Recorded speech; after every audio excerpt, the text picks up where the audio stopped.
Bonjour à toi et bienvenue dans ta classe de questionner le monde. Enfin, une classe, pas trop, plutôt une leçon YouTube.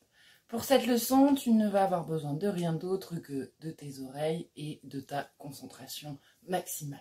Allez, je t'explique la suite. La leçon d'aujourd'hui porte sur l'école d'autrefois. Si tu te souviens bien, juste avant le confinement et les vacances, nous avions commencé à parler des parents, des grands-parents. Le projet qui suivait aurait dû être normalement une conversation entre toi et tes grands-parents pour discuter un petit peu de ce qui avait changé entre maintenant, aujourd'hui, et la vie d'avant. Donc pour suivre un petit peu cet objectif, nous allons parler aujourd'hui de l'école d'autrefois.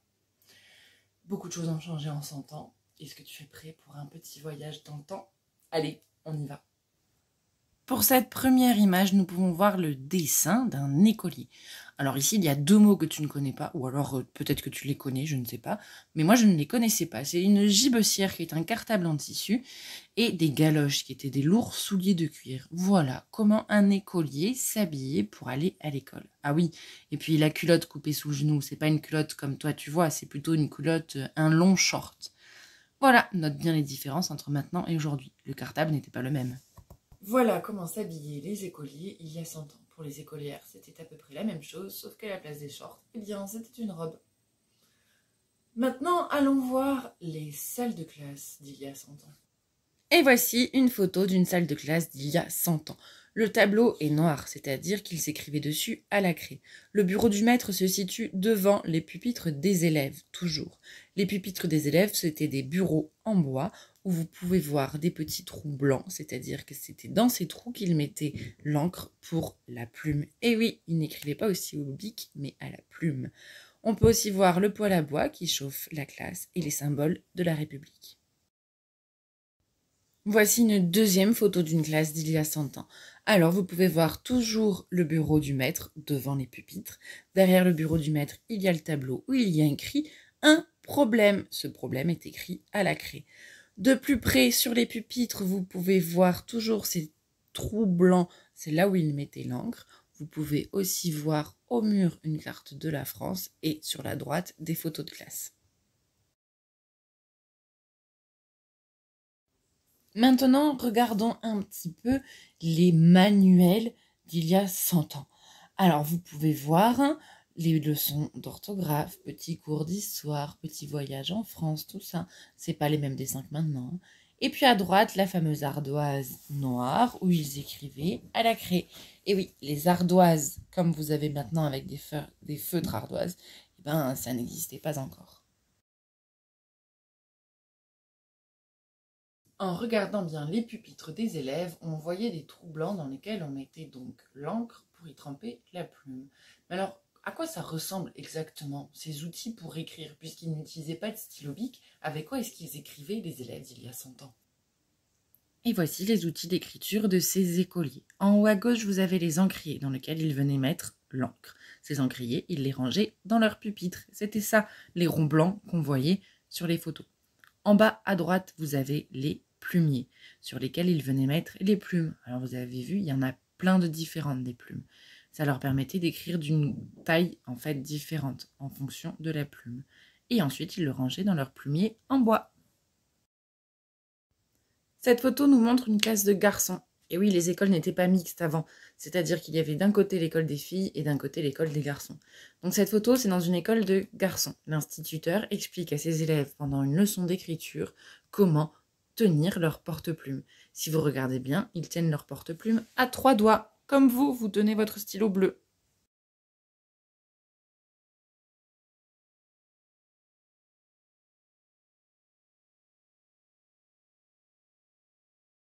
Cette photo nous montre un élève en train d'écrire sur son pupitre avec son porte-plume. Regardez les séances d'écriture qu'il y a en bas à droite avec ces jolies lettres faites grâce aux plumes. C'est quand même pas la même chose d'écrire avec une plume ou d'écrire avec un stylo bille.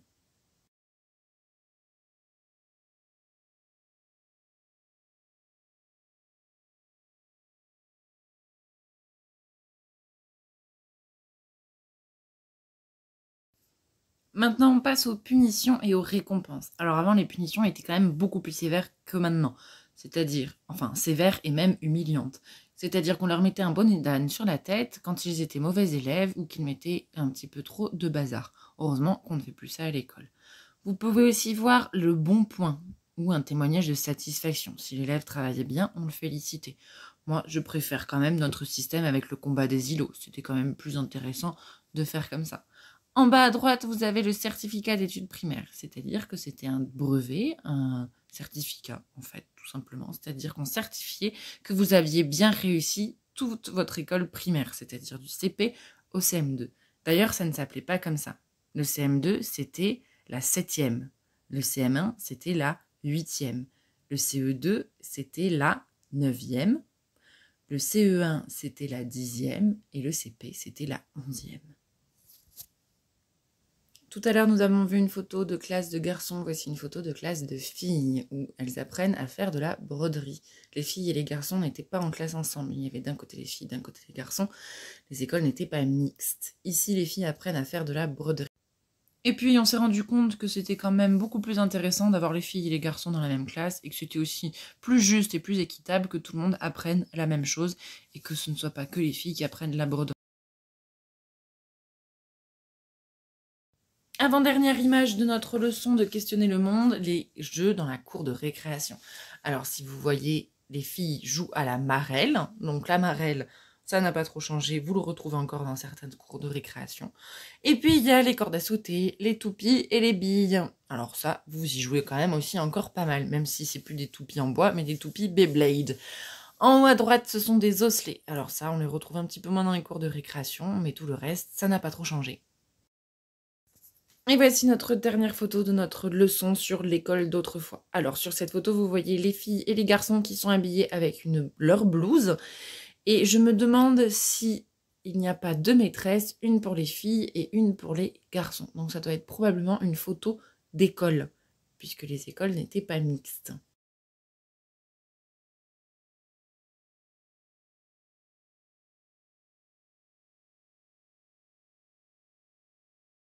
Et voilà, notre leçon de questionner le monde sur l'école d'autrefois est terminée. Maintenant, tu as des exercices à faire dans lesquels tu vas revoir un petit peu tous les objets qu'on a vus dans cette vidéo, d'accord?